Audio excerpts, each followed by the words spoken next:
La madre y el padrastro tóxicos remodelaron mi casa, convirtieron mi habitación en una guardería y me llamaron aprovechada mientras intentaban echarme de la casa que mi padre me dejó tras fallecer. A mí, 18 metros, me acaban de echar de mi propia casa, y necesito urgentemente el consejo de alguien, para empezar. Nunca he tenido una familia perfecta. Mi madre y mi padre estuvieron sin hijos durante 4 años antes de quedarse embarazados de mí. Me han dicho que fue un milagro que mi madre se quedara embarazada, ya que llevaban mucho tiempo intentándolo y habían perdido toda esperanza. Sin embargo, cuando mi madre se enteró de que estaba embarazada, mis padres se pusieron muy contentos y empezaron a planificar el futuro. Esta felicidad duró poco, como me ha contado mi abuela. Porque mis padres nunca fueron realmente felices el uno con el otro. Siempre han tenido peleas muy desagradables, incluso después de que mi madre se quedara embarazada de mí. Estas peleas nunca cesaron. Todas sus peleas eran más o menos sobre las mismas cosas todos los días. Mamá odiaba que papá apostara y papá odiaba que mamá bebiera todo el día a pesar de estar embarazada de mí. Para llegar a un acuerdo, papá decidió dejar de jugar con la condición de que mamá también dejara de beber, a lo que mamá accedió en un principio, pero nunca cumplió su parte del trato. Papá descubrió que escondía a escondidas botellas de alcohol por toda la casa para beber un sorbo de vez en cuando. Llegados a este punto, sintió que no solo se estaba poniendo en peligro a sí misma, sino también a mí, así que papá le dio un ultimátum. Amenazó con dejarla si no dejaba de beber, lo que, al parecer, no le sentó nada bien a mi madre. Mi abuela dice que, debido a esto, mamá se enfadó mucho y empezó a maltratar verbalmente a mi padre. Entonces le tiró unas tijeras que le dieron en el rabillo del ojo y lo hirieron gravemente. Más tarde, cuando lo llevaron a los médicos, le informaron de que tenía una laceración parcial de la córnea que podía tratarse, pero que tenía mucha suerte de que no le causara una pérdida de visión permanente. Esto asustó mucho a mi madre y le rogó a mi padre que no presentara cargos contra ella. Ella prometió cambiar, así que mi padre decidió dejarlo estar, cuando por fin así.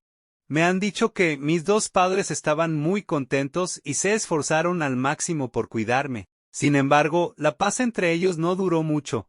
Según mi abuela, un día mi padre volvió del trabajo y me encontró llorando a moco tendido en la habitación del bebé, mientras mi madre estaba desmayada en el sofá, claramente borracha. Se puso furioso y la despertó para echarle la bronca, pero ella seguía diciendo que la maternidad es dura y que solo había sido una copa, si ella no lo hubiera calmado. Él también habría llamado a la policía. Ojalá lo hubiera hecho, porque después de emborracharse, mamá empezó a beber astutamente solo durante la mañana, después de que papá se fuera para que no la pillaran más tarde por la noche. Por eso debí pasar muchos días de hambre, porque mi salud empezó a deteriorarse y perdía peso muy deprisa.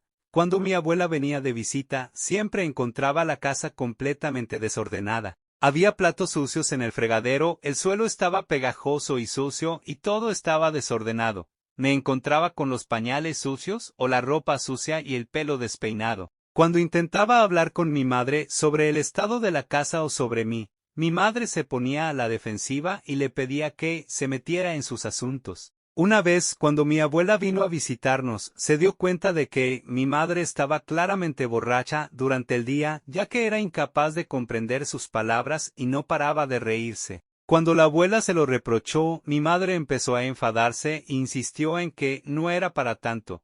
Fue entonces cuando mi abuela decidió que ya era suficiente. Se quedó conmigo todo el día para poder cuidarme y, más tarde, cuando mi padre volvió del trabajo, le exigió que me cuidara durante unos meses para poder ingresar a mi madre en un centro de rehabilitación. Mi madre intentó defenderse, pero mi padre enseguida le dio la razón a mi abuela, ya que él también debía de haberse dado cuenta de que su mujer necesitaba ayuda, mientras ingresaban a mi madre.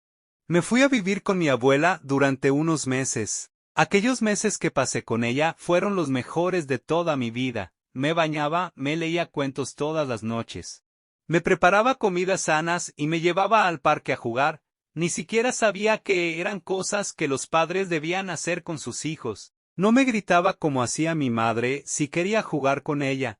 No me daba bofetadas si rompía el plato por error. Vivir con mi abuela me hacía sentir segura, poco a poco. Mi abuela se convirtió en una madre para mí y desde entonces me ha cuidado más que nadie. Estoy muy agradecida de que sea mi abuela porque no sé de qué otra forma podría haber sobrevivido todos esos años. Mi padre me visitaba todo el tiempo porque me echaba mucho de menos. Me decía cuánto me echaba de menos mi madre y que no veía la hora de recuperarse para poder abrazarme de nuevo. Sinceramente, me daba un poco de miedo volver a casa de mis padres. Ojalá pudiera quedarme con mi abuela para siempre. Sin embargo, en unos meses, cuando mi madre finalmente se puso sobria y consiguió su chip de sobriedad de AA, lo primero que hizo fue conducir hasta la casa de mi abuela y visitarme. Fue surrealista ver a mi madre después de tantos meses y me sentí como si conociera a una extraña. Mi madre tenía mucho mejor aspecto después de que ella y la abuela hablaran. Me informaron de que volvería a casa de mis padres este fin de semana. Por mucho que lloré o protesté, mi madre me dijo que era mi progenitora y que no tenía más remedio que vivir con ella. Me resultaba doloroso volver a casa de mis padres, que tenía tantos malos recuerdos. Supongo que la mudanza debió de afectarme mucho mental y emocionalmente.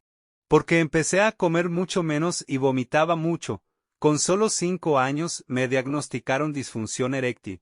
Mis padres hicieron todo lo posible por ayudarme. Incluso me llevaron a terapia familiar para que todos pudiéramos curarnos de nuestro pasado y seguir adelante, poco a poco.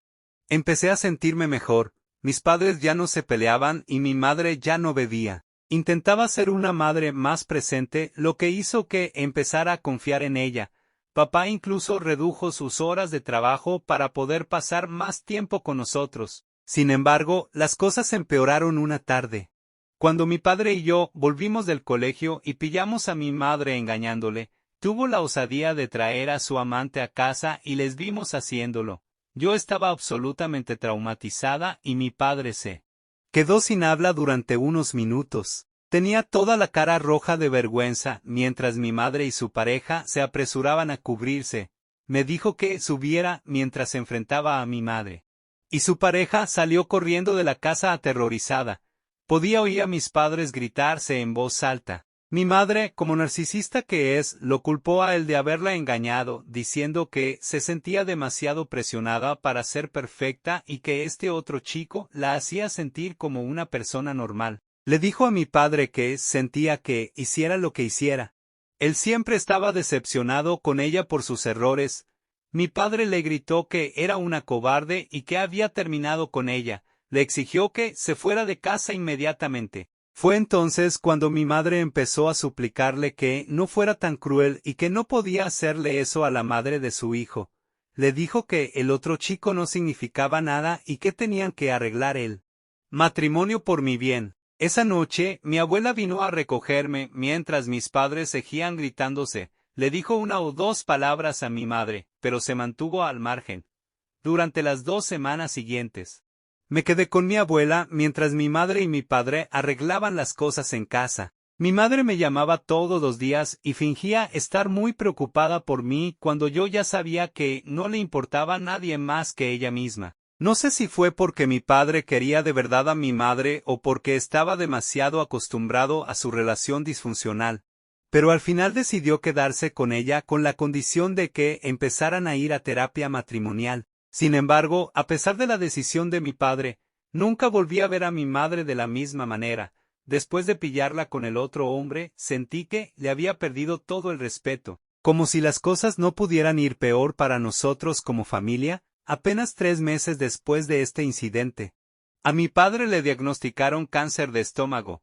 Un día tuvo fuertes calambres estomacales que le hicieron desplomarse en el trabajo. Más tarde, cuando lo llevaron al hospital, descubrieron que su salud se estaba deteriorando rápidamente y que necesitaba empezar un tratamiento de inmediato. Así empezaron largas jornadas de quimioterapia y reposo en cama. Como mi padre tenía que ausentarse del trabajo para intentar luchar contra el cáncer, tenía algo de dinero ahorrado, incluso mi abuela estaba dispuesta a ayudar. A mi madre, en cambio, no le hacía ninguna gracia. Se quejaba constantemente de lo agotadores y caros que eran los tratamientos y las visitas al médico.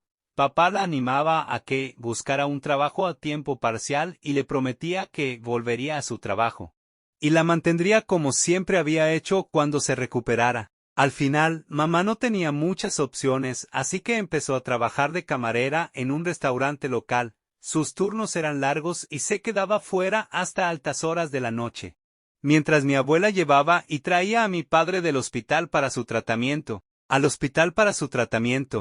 nuestra vecina, que tenía una hija de la misma edad que yo, se ofreció a llevarme al colegio todos los días.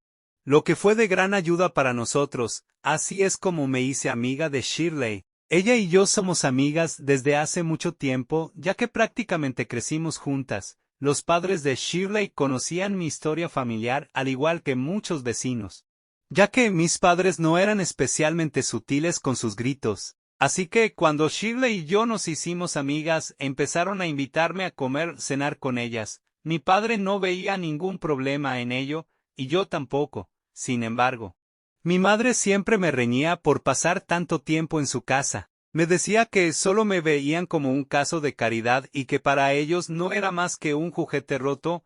En retrospectiva, esto podría ser cierto. Pero a medida que pasaban más y más tiempo conmigo, empecé a ver cómo me trataban como a uno de los suyos. De hecho, cuando la madre de Shirley descubrió que me gustaba la tarta de manzana, se aseguraba de hacerme siempre una los fines de semana. El padre de Shirley me enseñó a jugar al baloncesto y pasábamos muchas tardes practicando este deporte en el garaje. Con el tiempo, se convirtieron en una especie de segunda familia para mí. Por eso no sorprendió a nadie que Shirley y yo empezáramos a salir. Con el tiempo, Shirley aportó todo lo positivo a mi vida, y agradezco cada día que siga siendo mi novia a pesar de toda mi loca historia familiar. Por desgracia, en todo este tiempo, mi madre nunca se ha encariñado con Shirley ni con su familia, pero nunca han dejado que su antipatía se interpusiera en su forma de tratarme con afecto y cariño. Cuando llevaba un año luchando contra el cáncer, los médicos informaron a mi padre de que la quimioterapia ya no le ayudaba y que no le quedaba mucho tiempo de vida. Esta noticia nos rompió el corazón a todos y pasé muchas noches llorando por él. De niña, no podía entender por qué iba a perder al único progenitor que me quería de verdad y me costaba asimilar mi dolor. Mi padre pasó sus últimos meses conmigo, con mamá y con la abuela todo lo que pudo. Una mañana dejó de despertarse por mucho que le llamara. Supe que algo iba mal, corrí a decírselo a mi madre, que llamó al 911 inmediatamente. No tengo palabras para describir el dolor que sentí cuando los paramédicos declararon que había muerto. El único consuelo que tuvimos fue que había fallecido. Plácidamente mientras dormía, no dejé que se llevaran el cuerpo de mi padre hasta que mi madre me sujetó físicamente mientras lloraba y gritaba de dolor. Solo cuando llegó mi abuela me calmé un poco. No podía imaginarme la pena. ¿Qué debió de sentir en ese momento? El funeral transcurrió sin ningún problema, sin embargo. El verdadero giro se produjo cuando llegó el abogado de papá para leer su testamento. Fue entonces cuando se supo que papá me había dejado todo su dinero y su casa. Mi madre se quedó de piedra e incluso le pidió al abogado que le enseñara los papeles. Supongo que papá sabía la clase de persona que era ella y quería que yo me quedara con su casa y con el poco dinero que me quedara después de la quimioterapia para que pudiera tener un comienzo decente en la vida. A mamá no le gustó nada y no paraba de preguntarle al abogado si podía llevar el caso a los tribunales, ya que la casa tenía que ser suya por ser su mujer. Sin embargo, como mi padre había cambiado su testamento mucho antes de entrar en quimioterapia, eso significaba que estaba sano y salvo, y ella no tenía ninguna base sólida en la que apoyarse. Mi madre me preguntó qué quería hacer con la casa y le dije que quería quedarme en ella. Ella me dijo que podíamos vender la casa y mudarnos a un lugar mucho mejor, pero yo acababa de perder a mi padre y esta casa era todo lo que tenía que me recordaba a él.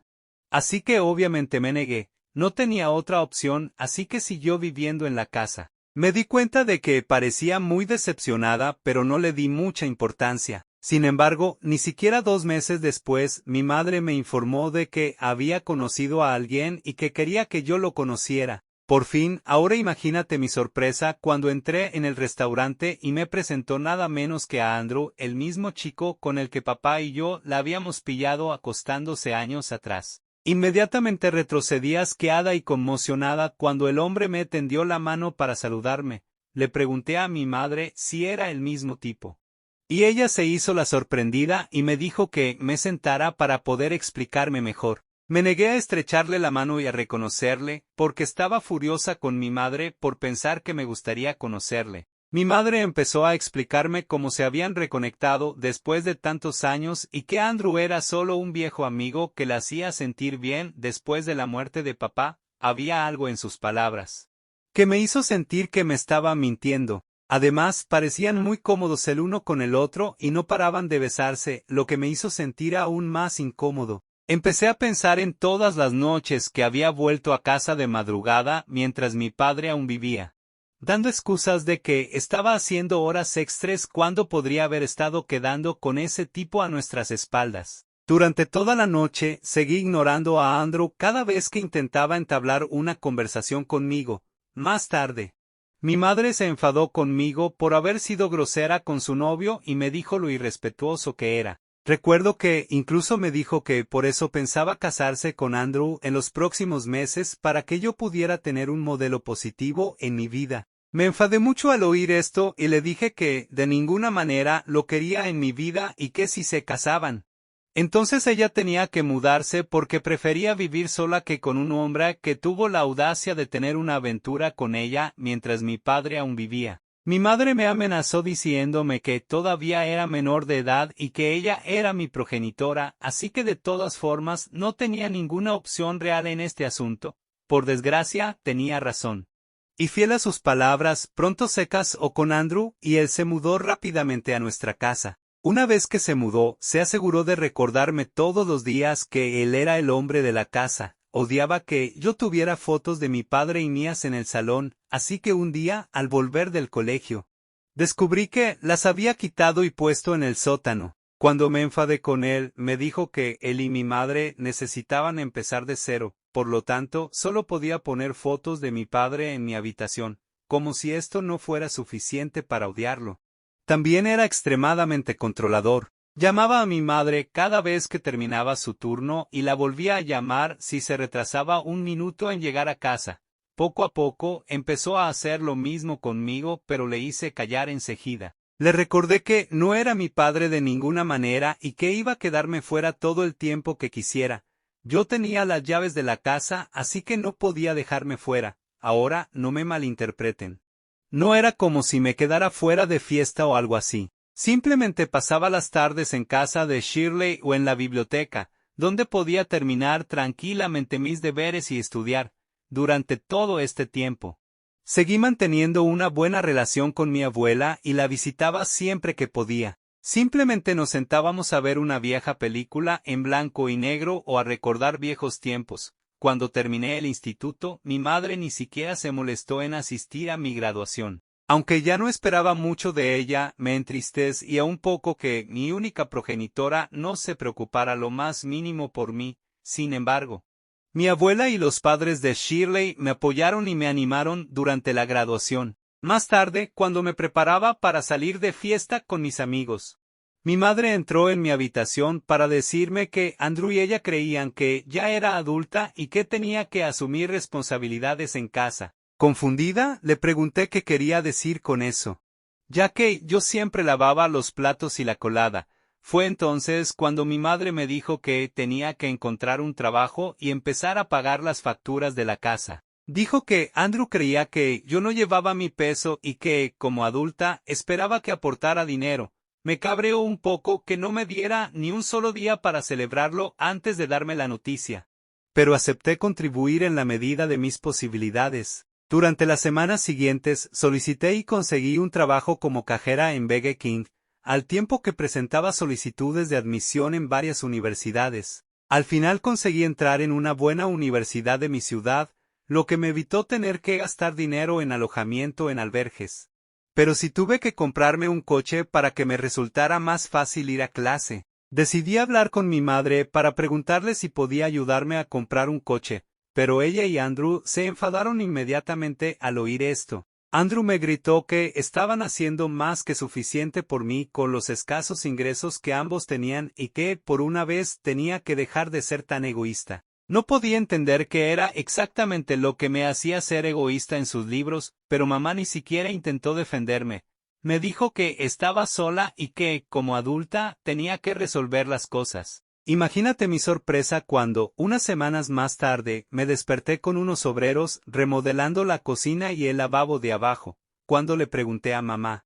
Me dijo que Andrew iba a cambiar algunas cosas aquí y allá. Le pregunté de dónde sacaban el dinero para hacer esto cuando, según ellos, ni siquiera tenían dinero para ayudarme con un coche hace unas semanas. Al oír esto, mamá se sintió frustrada conmigo y me dijo que yo tenía derecho a esperar que me ayudaran. Durante las semanas siguientes, vi cómo mamá y Andrew cambiaban las cosas de la casa y la renovaban por completo.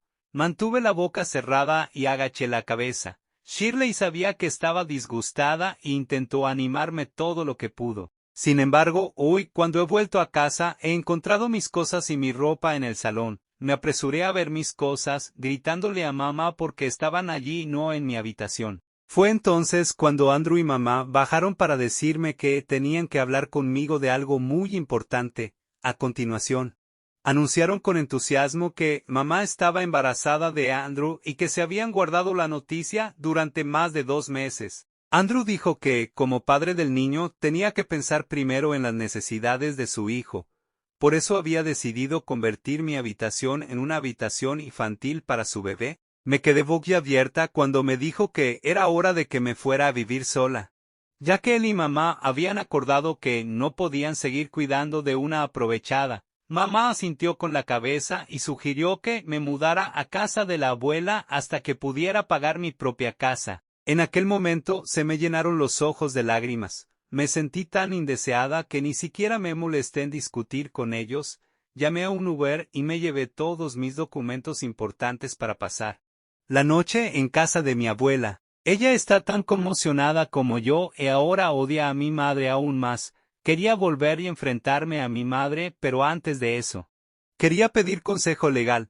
Acabo de cumplir 18 años y sé que la casa me pertenece por derecho. Entonces, ¿tendré algún problema para echar a mi madre y a Andrew de la casa? ¿Tendré que consultar a un abogado al respecto? Actualización 1. Vale, chicos, gracias por todos vuestros consejos. He leído todos vuestros comentarios y he decidido hacer lo que la mayoría me habéis dicho. En primer lugar, hoy he ido a visitar a mi abogado para entender mejor mi postura legal. El abogado me informó de que no había forma de que mamá y Andrés tuvieran derecho alguno sobre la casa, ya que el testamento de mi padre era clarísimo, y que tenía que entregarles una notificación formal de desahucio, que luego podría servir para demandarles si no la acataban. Después de esto, visité mi casa con mi abuela.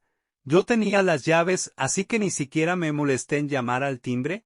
Por suerte, no había nadie en casa. Llamé al padre de Shirley y le pregunté si podía ayudarme a cambiar las cerraduras de la puerta principal y de la puerta trasera. Afortunadamente, aceptó. Cuando Shirley y Andrew volvieron a casa, ya habían cambiado las cerraduras. Me reuní con ellos en el porche con mi abuela y me negué a dejarles entrar. Andrew se puso furioso al verme allí de pie, pero mi abuela, que medía 1,70 metros, no le tenía ni pizca de miedo. Le miró a los ojos y le dijo que tenían 30 días para mudarse porque yo había decidido vender la casa y que no podían hacer nada para impedirlo. A continuación, les entregué una notificación por escrito firmada por mi abogado en la que se indicaba el plazo de 30 días para el desalojo y las consecuencias legales a las que se enfrentarían si no lo cumplían. Andrew me arrebató el papel de la mano para examinarlo, con la cara enrojecida por la ira. Lo arrugó, pero la abuela le advirtió que destruirlo no cambiaría nada. Tenían 30 días. Y eso no era negociable. Al ver cómo se desarrollaba todo, mamá empezó a suplicarme y a decirme que no debía someterla a tanto estrés durante el embarazo. Continuó diciendo que sería un gran inconveniente para ellos mudarse cuando ella ya estaba pasando por tantas cosas. Estaba tan enfadada con ella por no haberme defendido en todo este tiempo que empecé a gritarle por haber sido una madre tan horrible conmigo durante todos estos años. Le recordé cómo me dejaba a mí. Suerte mientras ella se desmayaba por la bebida. Le dije que, como adulta, tenía que buscarse su propia casa y dejar de vivir en la mía. Al oír esto, empezó a suplicar aún más, pero le dije que ella y su marido gorrón habían dejado de gorronearme. Andrew parecía horrorizado y trató de ignorarme y entrar en la casa, pero rápidamente se dio cuenta de que sus llaves ya no funcionaban desde que habían cambiado las cerraduras. Empezó a gritarme, pero le dije que llamaría a la policía porque técnicamente estaba invadiendo mi propiedad. Fue satisfactorio verle cabreado pero incapaz de hacer nada. Les dije a los dos que esto solo iba a ser el principio de todos sus problemas y de su nuevo bebé si no me hacían caso. Les recordé que no solo les demandaría, sino que me aseguraría de que eso acabaría con todas sus finanzas mientras yo solo podía recuperar el dinero de la venta de la casa. Finalmente, les dije que no tenía nada que perder y que la abuela y yo íbamos a quedarnos con ellos los próximos 30 días para asegurarnos de que hacían las maletas y se iban. Andrew y mamá no se lo esperaban y intentaron replicar, pero yo no lo acepté. Les recordé que yo era la propietaria y que ellos no eran más que huéspedes, así que si no les gustaba lo que les decía, podían irse a un motel y yo sacaría todas sus cosas al porche para que las recogieran a la mañana siguiente. Sus caras se tornaron una mezcla de rabia y desesperación, pero sabían que se me habían acabado las tonterías. Esta era mi casa, mis reglas y era hora de que lo respetaran. Actualización 2. ¡Wow! Me desperté hoy para encontrar mi post en TikTok. Vivo en una ciudad pequeña, así que hay una alta probabilidad de que, si mis vecinos o amigos se encuentran con mi post con un video circulando, entonces podrían reconocerme. En cuanto a las preguntas sobre por qué estoy dando a mi madre y a Andrew un aviso legal de 30 días, es porque mi abogado me aconsejó que esto aseguraría que no tuvieran motivos para demandarme si esto llegara a los tribunales. En cuanto a los que preguntan por el dinero que mi padrastro se gastó en remodelar la casa, quiero ser justa. Cuando venda la casa, estoy dispuesto a reembolsarle los gastos de remodelación, siempre que pueda presentar facturas adecuadas que mi abogado pueda verificar. En cuanto a los que preguntan por qué mi abuela y yo nos quedamos aquí con mi madre y Andrew, es porque no quiero que reclamen injustamente ninguna parte de esta propiedad, ya que no me pagan ningún alquiler. Como propietaria de la casa, no voy a abandonar mi propiedad. También me negué a darles la llave de mi puerta, así que ni siquiera pueden alegar que viven aquí sin llave. Mi abuela, que es una persona sin sentido común, quiere estar aquí para asegurarse de que estas sanguijuelas están fuera de aquí pronto. Actualización 3. Ha pasado un tiempo desde que di una actualización aquí. Bueno, como algunos de ustedes sospechaban. Mi padrastro y mamá trataron de jugar sucio y se negaron a mudarse cuando su aviso legal de 30 días terminó. Sin embargo, soy más lista que ellos y la siguiente vez que fueron a por la ecografía de mi madre, saqué todas sus cosas al porche y me negué a que volvieran a entrar. Volvieron e intentaron denunciarme, pero la policía no podía hacer nada. Les mostré tranquilamente pruebas de que yo era la propietaria legal y les expliqué que mi padrastro y mi madre ni siquiera tenían llave de la casa. Al ver esto, la policía les informó de que su única opción era acudir a los tribunales si querían impugnar mi reclamación. Andrew me insultó en voz alta y empezó a acercarse agresivamente, pero uno de los agentes le advirtió que se calmara o se arriesgaba a ser detenido. Al final, sacaron a mi madre y a Andrew de mi propiedad, y fue satisfactorio ver cómo se daban cuenta exactamente de lo que habían perdido. Desde entonces, he instalado cámaras por toda mi propiedad y he hablado con un agente inmobiliario que empezará a enseñar la casa a posibles compradores la semana que viene.